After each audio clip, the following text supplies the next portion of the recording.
کو بھی چاہیے کہ آج کل کا دور فتنوں کا دور ہے، اولاد کے ساتھ زیادہ سختی نہ کیا کریں۔ یہ انٹرنیٹ کا دور ہے، یہ فتنوں کا دور ہے، یہ کیبل اور ڈش کا دور ہے، یہ گوگل کا دور ہے، یہ یوٹیوب اور فیس بک کا دور ہے۔ بچے نہ جانے کیا کیا الا بلا دیکھتے ہیں۔ آپ ان کے ساتھ سختی کریں گے تو یقیناً بچوں کے دل پہ بہت سی باتیں ایسی بن کے گزرتی ہیں کہ وہ بچے ماں باپ سے متنفر ہو جاتے ہیں۔ اسی لیے اللہ کے رسول نے ماں باپ کو بھی یہ ہدایت دی، اکرموا اولادکم، کہ اپنی اولاد کے ساتھ اکرام کا معاملہ کیا جائے، عزت کا معاملہ کیا جائے، سختی کا معاملہ نہ کیا جائے۔ بہرحال دوسرا شخص جس کی اس مبارک رات میں مغفرت نہیں ہوتی جب تک کہ وہ توبہ نہ کر لے، وہ ہے ماں باپ کا نافرمان۔ تو اگر خدا نہ خواستہ کسی کی اپنے ماں باپ سے کوئی ناراضگی ہے تو ابھی وقت ہے کہ وہ اپنے ماں باپ کو راضی کر لے، ان سے معافی تلافی کر لے، اس سے پہلے کہ ماں باپ اس دنیا سے چلے جائیں۔ کسی شاعر نے کیا خوب بات کہی، اے ضیا ماں باپ کے سائے کی ناقدری نہ کر، دھوپ کاٹے گی بہت جب یہ شجر کٹ جائے گا۔ اللہ کی قسم انسان کونے میں چھپ چھپ کے روتا ہے۔ ہمارے پاس ایسے نوجوان آتے ہیں جو ہمیں داستانیں سناتے ہیں کہ جب تک باپ زندہ تھا تو کیسی عیش کے ساتھ گزر رہی تھی، ہزار باپ سختیاں کرتا تھا، ڈانٹتا تھا، کبھی مارتا بھی تھا، لیکن گھر کے خرچے بھی تو وہی چلاتا تھا، گھر کے اخراجات بھی تو اسی کے ذمے تھے، صبح سے شام تک آپ کے لیے مزدوری بھی تو وہی کرتا تھا، کھیت میں جا کر کے گھاس بھی تو وہی کاٹ کے لاتا تھا، دکان پہ بیٹھ کے وہی تو حلال کے لقمے کماتا تھا۔ جب باپ اس دنیا سے چلا گیا اب پتا چلا کہ کتنی بڑی نعمت اس دنیا سے چلی گئی۔ لہذا خدا نہ خواستہ اگر کسی کے ماں باپ اس دنیا سے چلے گئے تو ان کے لیے خوب استغفار کریں، خوب ایثار ثواب کریں، تاکہ اللہ تعالیٰ کل قیامت کے دن ان کو راضی کر دے، اور جن کے زندہ ہیں وہ قدر کریں۔ تیسرا شخص جس کی اس مبارک رات میں مغفرت نہیں ہوتی وہ ہے مدمن الخمر، نشے کا عادی، شراب کا عادی۔ نوجلی کا حال تو معلوم نہیں، اکثر گاؤں کا، اکثر قصبوں کا اور اکثر شہروں کا حال یہ ہے، ماں باپ شکایت کرتے ہیں، بتاتے ہیں کہ بچے ہاتھ سے نکل گئے، نشے کے پیچھے لگ گئے، کوئی شراب پیتا ہے، اور آج کل صرف شراب کو ہی نشہ سمجھا جاتا ہے۔ یاد رکھیے ہر وہ چیز جو عقل کو خراب کر دے وہ نشے کے زمرے میں آتی ہے، چاہے وہ شراب ہو، گانجا ہو، افیم ہو، بھانگ ہو، اسمیک ہو، چرس ہو، نشے کے انجیکشن ہوں، نشے کے کیپسول ہوں، نشے کی ٹیبلیٹس ہوں۔ آج کل تو طرح طرح کے نشے چل رہے ہیں، جتنے بھی نشے ہیں یہ سارے نشے ہی ہیں۔ نشہ کرنے والا جب نشہ کر لیتا ہے تو ماں بہن بیوی اور بیٹی میں کوئی فرق باقی نہیں رہتا۔ اسی لیے اللہ کے رسول نے فرمایا تھا شارب الخمر کعابد الوثن، نشہ کرنے والا ایسا ہے جیسا کہ بت کی پوجا کر رہا ہو۔ علماء نے اس حدیث شریف کی تشریح میں لکھا ہے کہ اس حدیث کا مطلب یہ ہے کہ اگر نشے پر ہی مر گیا تو اس بات کا اندیشہ ہے کہ ایمان پہ خاتمہ نہیں ہوگا۔ تو یہ کتنی بڑی فکر کی بات ہے۔ خدا نہ خواستہ اگر ہم میں سے کوئی نوجوان بچہ ایسا ہے یا ہمارے بھائیوں میں سے کوئی ایسا ہے جو نشے کا عادی ہے تو اسے اپنے آپ کو اس عادت سے بچانے کی کوشش کرنی چاہیے، ورنہ اس بات کا اندیشہ ہے کہ یہ جو ایمان کی نعمت ہے کہیں یہ سلب نہ کر لی جائے۔ ایک چھوٹا سا واقعہ یاد آتا ہے نشے کے تعلق سے۔ اللہ کے نبی صلی اللہ علیہ وسلم نے صحیح بخاری شریف کے اندر یہ واقعہ موجود ہے، سابقہ امتوں میں سے کسی امت کا واقعہ سنایا کہ ایک عابد زاہد آدمی تھا، بڑی عبادت کیا کرتا تھا۔ ایک کوئی بدکار عورت اس کے اوپر عاشق ہو گئی، وہ اس کے محلے سے گزرا تو اس بدکار عورت نے اسے گناہ کی دعوت دی اور دروازہ بند کر کے کہنے لگی کہ اگر تم نے میری خواہش پوری نہ کی تو میں شور مچاؤں گی اور لوگوں کو بتلاؤں گی کہ تم نے میری عزت خراب کی ہے۔ وہ نوجوان کہنے لگا انی اخاف اللہ، میں اللہ سے ڈرتا ہوں، میں ایسا نہیں کر سکتا۔ توجہ سے سنیے مسلمانوں، شراب کتنی بری چیز ہے۔ وہ لڑکی کہنے لگی کہ تمہاری زندگی بھر کی عبادت پہ پانی پھر جائے گا، لوگ جو تمہیں عزت دیتے ہیں تمہیں ذلت کی نظروں سے دیکھیں گے، اب تمہیں 3 کاموں میں سے ایک کام تو ضرور کرنا پڑے گا۔ وہاں ایک پیالے کے اندر شراب رکھی ہوئی تھی اور ایک چھوٹا سا بچہ کھیل رہا تھا۔ وہ عورت کہنے لگی کہ تمہارے پاس 3 آپشن ہیں، اما تقتل هذا الغلام، وَإِمَّا تَشْرَبَ هَذَا الْخَمَرَ وَإِمَّا تَقَعَ عَلَيَّ، یا تو تم یہ شراب پی لو، یا اس بچے کو قتل کر دو، اور یا میری خواہش پوری کرو، اس کے بغیر میں تمہیں یہاں سے جانے نہیں دوں گی۔ وہ نوجوان لڑکا سوچنے لگا کہ بھئی بے گناہ اس معصوم سے بچے کو قتل کرنا یہ تو بہت بڑا گناہ ہے، اس کو میں کیسے قتل کر سکتا ہوں، اور زنا کرنا یہ بھی بہت بڑا گناہ ہے، چلیے شراب پینا نسبتاً چھوٹا گناہ ہے، میں شراب پی لیتا ہوں، کم سے کم اس بلا سے تو میری جان بچے گی، اور بعد میں جا کے اللہ سے توبہ کر لوں گا۔ یہ سوچ کے اس نوجوان نے زندگی میں پہلی بار شراب پی، لیکن شراب تو پھر شراب ہوتی ہے جناب۔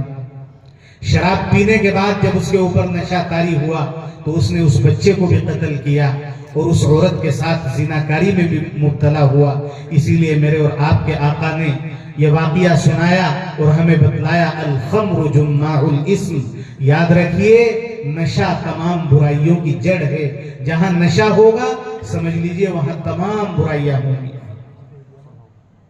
یہ نشہ ایسا ہے جو ایمان کو بھی لے کے جاتا ہے، جان کو بھی لے کے جاتا ہے، صحت کو بھی لے کے جاتا ہے، مال کو بھی لے کے جاتا ہے، عزت کو بھی لے کے جاتا ہے، کبھی کبھی بیوی بچے بھی چھوڑ کے چلے جاتے ہیں۔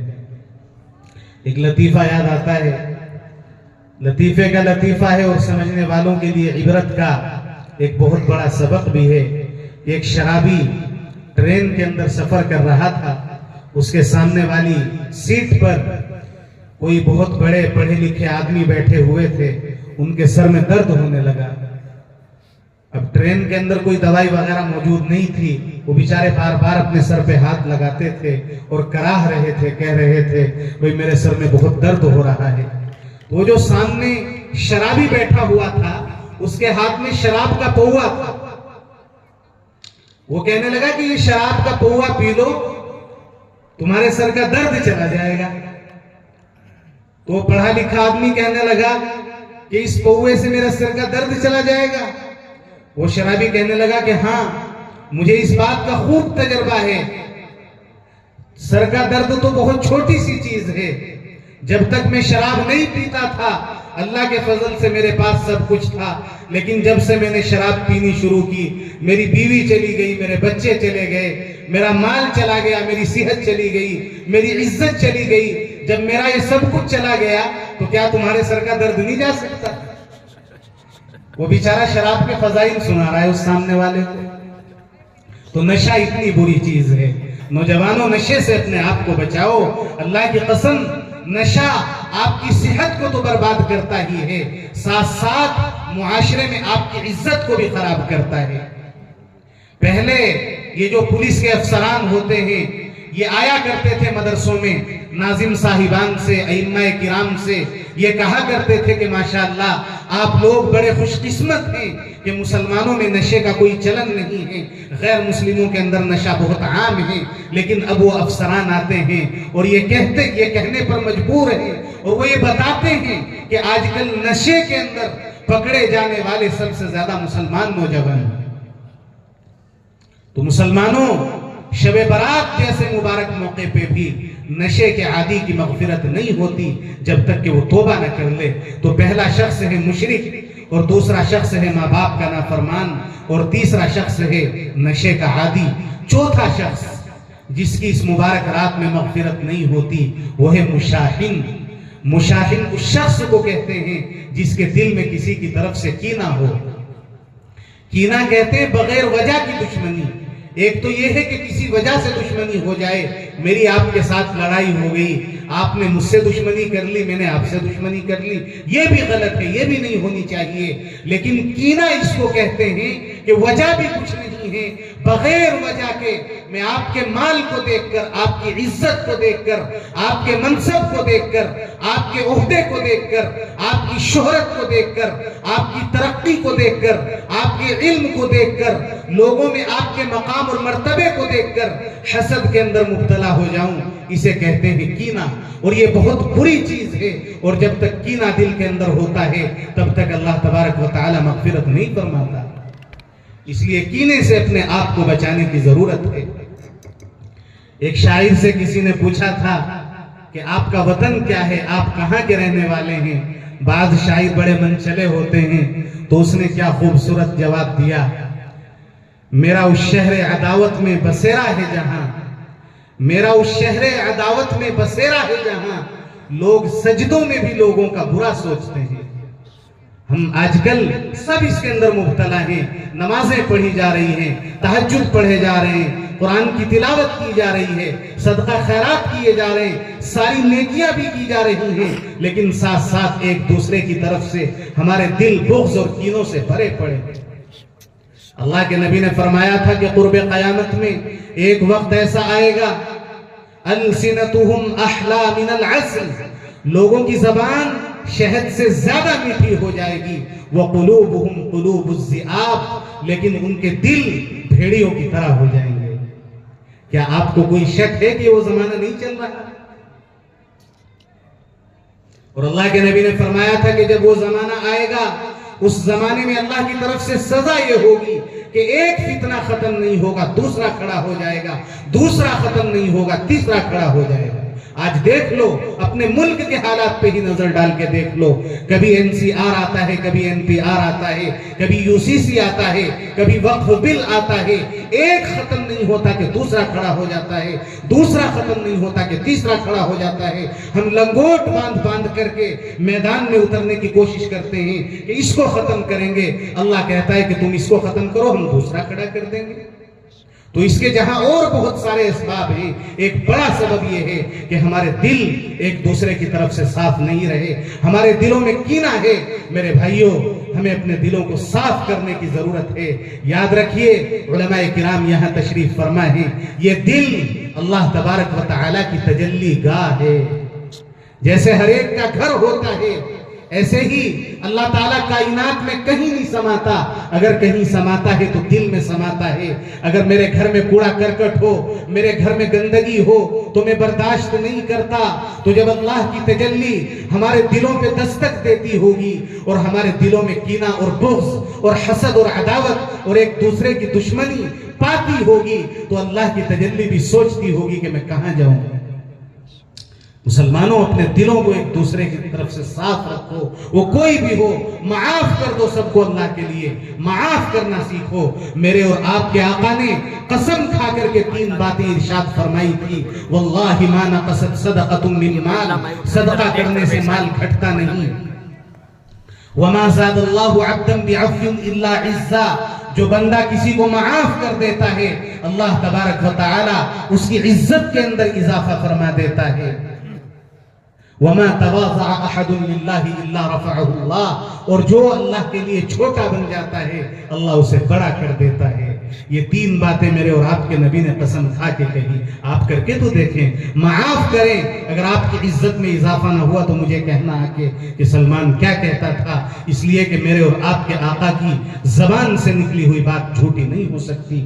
معاف کرنا سیکھو، انشاءاللہ اللہ عزتوں میں 4 چاند لگائے گا۔ ماں باپ کو چاہیے اولاد کو معاف کریں، اولاد کو چاہیے کہ اگر ماں باپ کی طرف سے کوئی بات ہے خدا نخواستہ تو ان سے معافی مانگیں، بھائی بھائی کو معاف کرے، پڑوسی پڑوسی کو معاف کرے، رشتہ دار کو معاف کرے۔ بس آج کے اس جلسے سے اگر ہم یہ سبق بھی لے کر کے چلے جائیں کہ انشاءاللہ معافی مانگنی بھی ہے اور معاف کرنا بھی ہے ایک دوسرے کو، تو میں سمجھوں گا کہ مدرسہ فیض الاسلام کا یہ جلسہ کامیاب ہے، 100% کامیاب ہے۔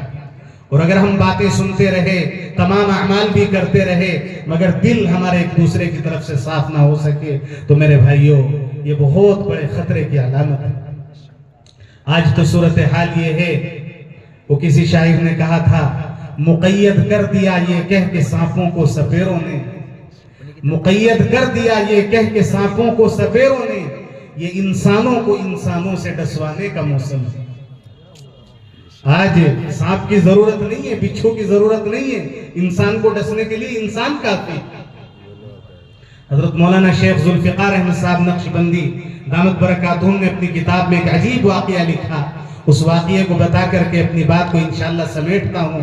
ہمارے دوسرے علماء کرام الحمدللہ تشریف لا چکے ہیں، حضرت مولانا نواب عالم صاحب ناظم مدرسہ امداد الاسلام ہمارے درمیان آ چکے ہیں، اور شاید کہ مفکر ملت حضرت مولانا مفتی ریاست علی صاحب انشاءاللہ عن قریب وہ بھی ہو سکتا ہے کہ تشریف لائیں۔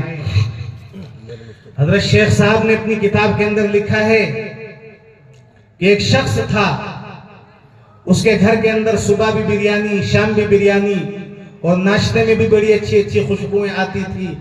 تو اس کا پڑوسی پوچھنے لگا کہ یار چند ہفتوں پہلے تک تو تیرے گھر میں چٹنی روٹی بھی نصیب نہیں ہوتی تھی، اب دوپہر میں دیکھیں تو بریانی کی خوشبو، شام میں دیکھیں تو بریانی کی خوشبو، صبح میں دیکھیں تو سبحان اللہ.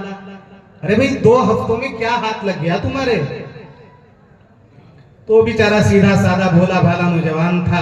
اس نے کہا کہ بھئی ہاتھ کیا لگنا تھا، میں ایک بزرگ کے پاس گیا تھا، میں نے ان سے کہا تھا کہ حضرت حالات بہت خراب ہیں، مجھے کوئی وظیفہ بتا دیجئے. ان بزرگ نے مجھے وظیفہ بتایا اور یہ کہا کہ یہ وظیفہ 40 دن بیٹھ کے کہیں پڑھ لو، پتہ نہیں کیا وظیفہ ہوگا. سب اتنی غور سے سن رہے ہیں کہ جیسے مولوی صاحب ابھی ان قریب وہ وظیفہ بتائیں گے. بھئی مجھے خود پتہ نہیں کہ وہ وظیفہ کیا ہے، لیکن اس سے بہتر وظیفہ انشاءاللہ آپ کو بتاؤں گا. تو انہوں نے مجھے 40 دن کا وظیفہ بتایا. وہ 40 دن کا وظیفہ پڑھنے کے بعد انہوں نے کہا کہ جو دعا مانگو گے قبول ہوگی. تو میں کہیں پہاڑوں میں چلا گیا، پہاڑی علاقے میں جا کر ایک غار کے اندر بیٹھ گیا اور 40 دن اس وظیفے کو مکمل کر کے میں نے اللہ سے کہا کہ اے اللہ مجھے زیادہ تو کچھ نہیں چاہیے، میں تو تیری عبادت میں زندگی گزارنا چاہتا ہوں، لیکن کمزور بندہ ہوں، بھوک بھی لگتی ہے، اگر کمانے کے لیے چلا گیا تو کھاؤں گا کہاں سے، اگر کمانے کے لیے نہیں جاؤں گا تو کھاؤں گا کہاں سے، اور اگر کمانے چلا گیا تو عبادت کیسے کروں گا. بس آپ اتنا کر دیجئے کہ صبح بھی اور شام بھی جنت سے میرے لیے دسترخوان آ جایا کرے، کوئی ایسا انتظام ہو جائے تاکہ میں یکسوئی کے ساتھ آپ کی عبادت کر سکوں. اللہ تبارک و تعالیٰ نے یہ دعا قبول فرمائی. حضرت شیخ ذوالفقار صاحب نے یہ لطیفہ اپنی کتاب کے اندر لکھا ہے. لطیفے کا لطیفہ ہے اور درس عبرت ہے ہم سب کے لیے. آج کل کے حالات بھی اس سے کچھ زیادہ مختلف نہیں ہیں. تو وہ پڑوسی کہنے لگا کہ بھئی ماشاءاللہ بھئی تیرے تو مزے آگے، یار ہمیں بھی بتا دے وہ کیا وظیفہ ہے. تو اس نے بتا دیا جو بھی ہوگا. تو اس نے سوچا کہ چلو ہم بھی کہیں بیٹھ کے اس وظیفے کو پڑھتے ہیں اور ہماری بھی کوئی نہ کوئی دعا قبول ہوگی. توجہ سے سنو نوجلی کے مسلمانوں، ہم سب اس حمام کے اندر ننگے ہیں، ہم سارے کے سارے ایک ہی تھیلی کے چٹے بٹے ہیں، ہم سب کے حالات ایک دوسرے سے مختلف نہیں ہیں. اس نے 40 دن وہ وظیفہ پڑھا اور 40 دن وہ وظیفہ پڑھنے کے بعد ہاتھ اٹھائے بڑی عاجزی کے ساتھ، بڑی الحاح و زاری کے ساتھ کہنے لگا کہ اے پاک پروردگار بس میری تو ایک دعا ہے اور وہ دعا یہ ہے کہ مجھے کچھ ملے یا نہ ملے، لیکن میرے پڑوسی شبر خان کو جو روزانہ 2 صبح کے وقت بھی اور شام کے وقت بھی جنت سے بریانی کی ہانڈیاں مل رہی ہیں وہ بند ہو جائے. اسی کو ہمارے بڑے کہا کرتے تھے. پہلے اس وقت ہمیں یہ بات سمجھ میں نہیں آتی تھی، لیکن اب خوب سمجھ میں آتی ہے کہ بھئی ہم اپنے دکھ سے پریشان نہیں ہیں، دوسروں کے سکھ سے پریشان ہیں. اسے اتنی عزت کیسے مل گئی، یہ اتنا مالدار کیسے ہو گیا، اسے اتنی ترقی کیسے مل گئی. ارے اللہ کے نیک بندو، دینے والی تو اللہ کی ذات ہے. جس اللہ نے اسے دی ہے کیا وہ آپ کو نہیں دے سکتا؟ اسی اللہ سے مانگے، وہ آپ کو بھی دینے پہ قادر ہے. لیکن حسد نہ کریں کسی سے، کسی کی کامیابی کو دیکھ کر، کسی کی ترقی کو دیکھ کر، کسی کے مال و دولت، عہدے، منصب، شہرت اور کمال کو دیکھ کر کے کبھی بھی اپنے دل کے اندر جلن کے جذبات پیدا نہ ہونے دیں. اگر آپ نے اپنے دل کو ایسا بنا لیا تو یاد رکھیے کہ یہ دل پھر اللہ کی محبت کا مرکز بن جائے گا.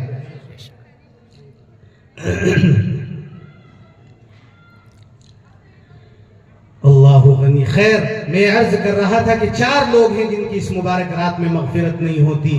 ایک مشرک ہے، ایک ماں باپ کا نافرمان ہے، اور ایک شرابی یعنی نشے کا عادی ہے، اور ایک یہ ہے کہ جس کے دل میں کسی کی طرف سے کینہ ہو. ہم ان 4 گناہوں سے توبہ کرتے ہیں بھئی انشاءاللہ.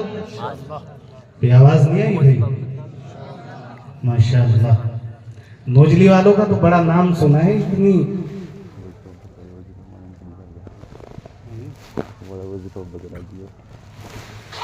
دیکھو میں کہا تھا نا، کہہ رہے کہ وہ وظیفہ بھی بتلا دو، اور مجھے خود نہیں معلوم ہے وہ وظیفہ کیا ہے. اور بھئی مجھے معلوم ہوتا تو میں خود بہت مالدار ہوتا. لیکن اس کے علاوہ ایک اور وظیفہ، سچا وظیفہ، پکا وظیفہ، جو ہم سب کے آقا جناب محمد رسول اللہ صلی اللہ علیہ وسلم کی وساطت سے قرآن پاک کے اندر آیا. وَمَن يَتَّقِ اللَّهَ يَجْعَل لَّهُ مَخْرَجًا وَيَرْزُقْهُ مِنْ حَيْثُ لَا يَحْتَسِبُ۔ سارے علماء یہاں بیٹھے ہیں، پوچھ لیجئے گا اگر غلط ترجمہ کروں تو یہ مجھے روک سکتے ہیں کہ جو آدمی تقوی اختیار کرتا ہے، جو آدمی گناہوں سے بچتا ہے، جو آدمی اللہ سے ڈرتا ہے، اللہ تعالیٰ اس کے لیے تمام مشکلوں سے نکلنے کا راستہ پیدا فرما دیتا ہے اور اس کو ایسی جگہ سے رزق عطا فرماتا ہے کہ اسے خود بھی پتہ نہیں چلتا کہ کہاں سے آ رہا ہے۔ یہ ہے وظیفہ، ہے تھوڑا مشکل۔ گناہوں سے بچنا اور تقوی اختیار کرنا اتنا بھی آسان نہیں ہے جتنا ہم سمجھ رہے ہیں۔ چلیے ایک آسان وظیفہ بھی بتلا کے اپنی بات کو اختتام کی طرف لے چلوں، اور وہ آسان وظیفہ یہ ہے کہ استغفار پڑھنے کا اپنے آپ کو پابند بنا لو۔ استغفر اللہ ربی من کل ذنب واتوب الیہ، اتنا نہ پڑھ سکے تو استغفر اللہ واتوب الیہ، یہ بھی نہ پڑھ سکے تو خالی استغفر اللہ، اتنا بھی پڑھ لیں گے تو انشاءاللہ استغفار پڑھنے کا ثواب مل جائے گا۔ استغفار کے اوپر ایک چھوٹا سا واقعہ یاد آتا ہے۔ آپ نے نام سنا ہوگا، مسلمانوں کے ایک بہت بڑے امام گزرے ہیں، حضرت الامام احمد بن حنبل رحمۃ اللہ علیہ۔ توجہ سے سنیے مسلمانوں، آپ کو استغفار کی عظمت کا پتہ چلے گا اور آپ اس وظیفے کو لے کے جائیے یہاں سے۔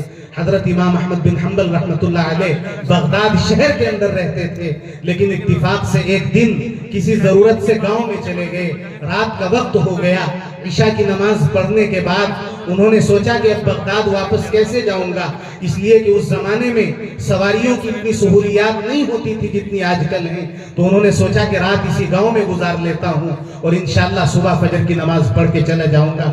جیسے ہی وہ سونے کے لیے لیٹے، مسجد کا خادم آیا اور مسجد کے خادم نے آ کے کہا کہ جناب آپ کون ہیں؟ آپ یہاں سے باہر جائیے، مسجد کے اندر ہمارے یہاں کسی کو لیٹنے کی اجازت نہیں ہے، مسجد کے اندر بہت سے چور آتے ہیں اور چوری کر کے چلے جاتے ہیں، اس لیے ہماری مسجد والوں نے یہ فیصلہ کیا ہے کہ کسی بھی اجنبی آدمی کو مسجد میں لیٹنے نہیں دیں گے۔ امام صاحب نے یہ تو بتایا نہیں کہ میں احمد بن حنبل ہوں، اگر یہ بتا دیتے تو پھر تو سارا محلہ، ساری بستی انہیں سر آنکھوں پہ بٹھاتی، لیکن ہمارے بزرگ اپنے آپ کو چھپاتے تھے۔ حضرت نے فرمایا میں اللہ کا بندہ ہوں، بغداد سے آیا ہوں، صبح تک مجھے ٹھہرنے کی اجازت دے دو۔ خادم مسجد کہنے لگا کہ ہرگز نہیں، آپ مسجد سے باہر نکل جائیے۔ حضرت امام احمد بن حنبل رحمۃ اللہ علیہ نے بہت اس سے اصرار کیا، لیکن اس نے اجازت نہیں دی، بلکہ اس نے حضرت کا ہاتھ پکڑ کر کے مسجد سے باہر کر دیا۔ اب حضرت نے سوچا کہ رات تو گزارنی ہی ہے، مسجد کے بالکل سامنے ایک چھوٹا سا ہوٹل تھا اس زمانے میں، وہاں ایک شخص تنور کے اوپر روٹی بنا رہا تھا، تو حضرت نے سوچا کہ وہاں جا کے بیٹھ جاتا ہوں، سردی کا موسم ہے، کچھ گرمی بھی حاصل ہو جائے گی اور رات بھی کٹ جائے گی۔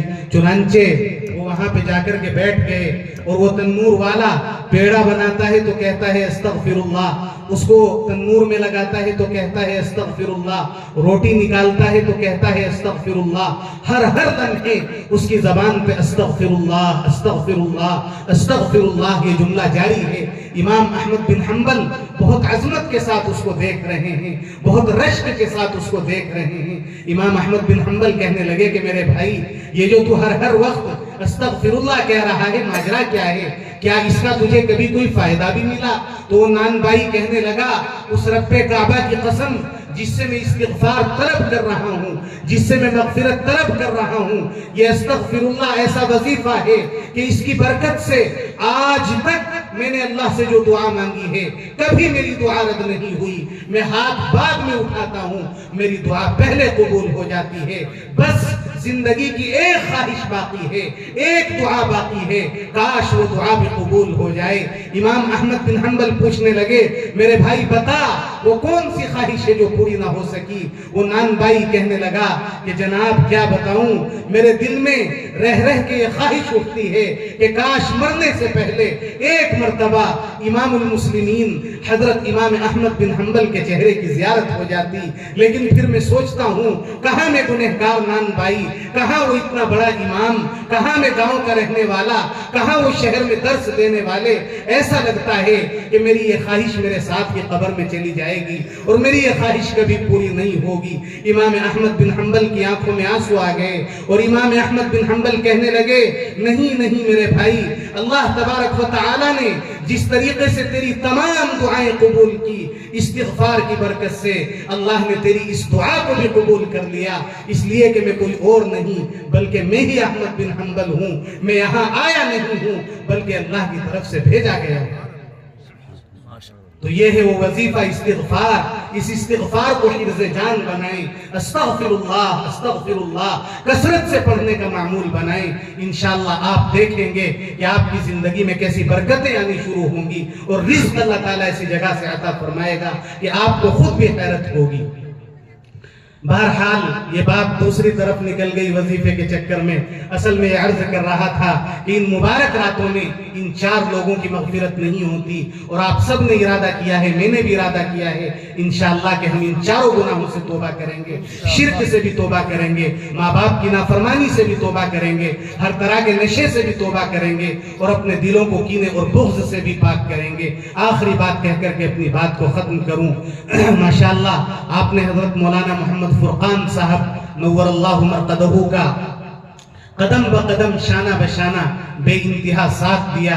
یہاں کے لوگ مجھے بتاتے رہتے ہیں، ہمارے مدرسہ مرغوب پور کے مایہ ناز 2 اساتذہ میرے ساتھ ہیں، جناب قاری ارشد صاحب جو ماشاءاللہ یہاں 8 سال پڑھے ہیں، اور جناب قاری فیاض صاحب جنہوں نے ماشاءاللہ 6 سال یہاں پڑھایا ہے۔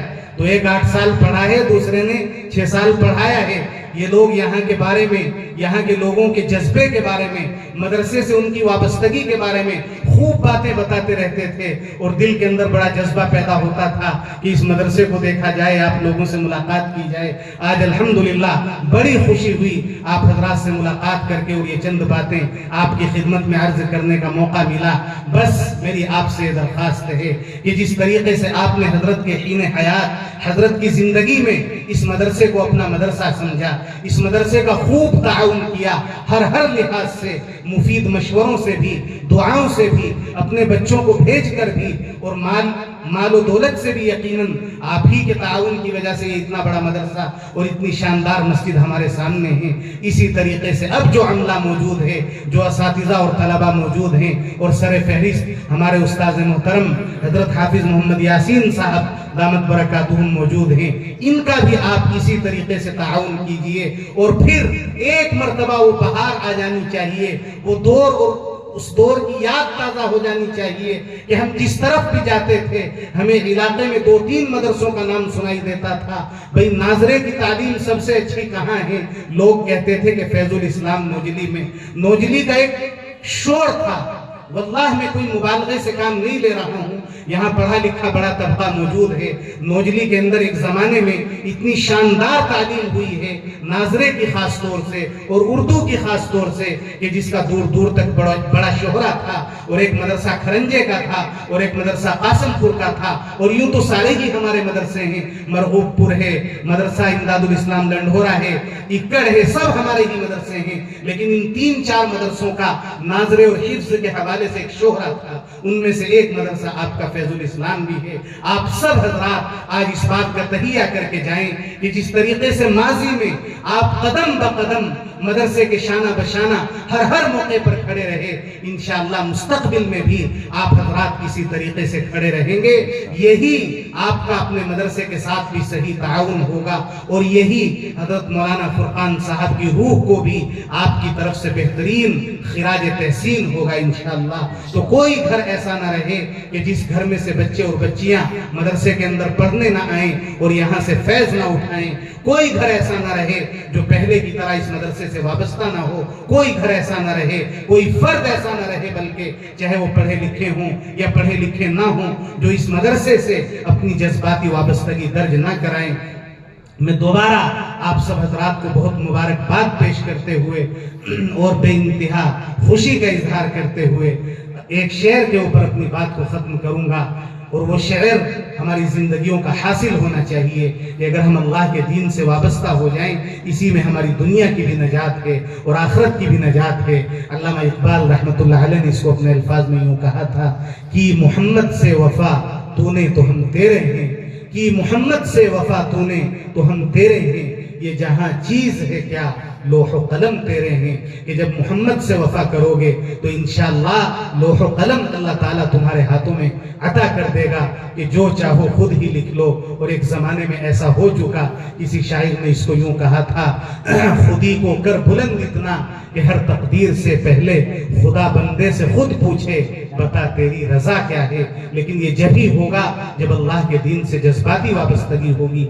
دعا فرمائیں کہ اللہ حضرت مولانا کی روح کو ہم سب کی طرف سے بہترین جزائے خیر عطا فرمائے, اور اللہ تعالیٰ ان کی قبر کے اوپر اللہ تعالیٰ اپنی رحمت کی بارش نازل فرمائے, اور اس مدرسے کو اللہ تعالیٰ دن دونی رات چوگنی ترقیات سے مالا مال فرمائے. آمین. وآخر دعوانا ان الحمدللہ رب العالمین.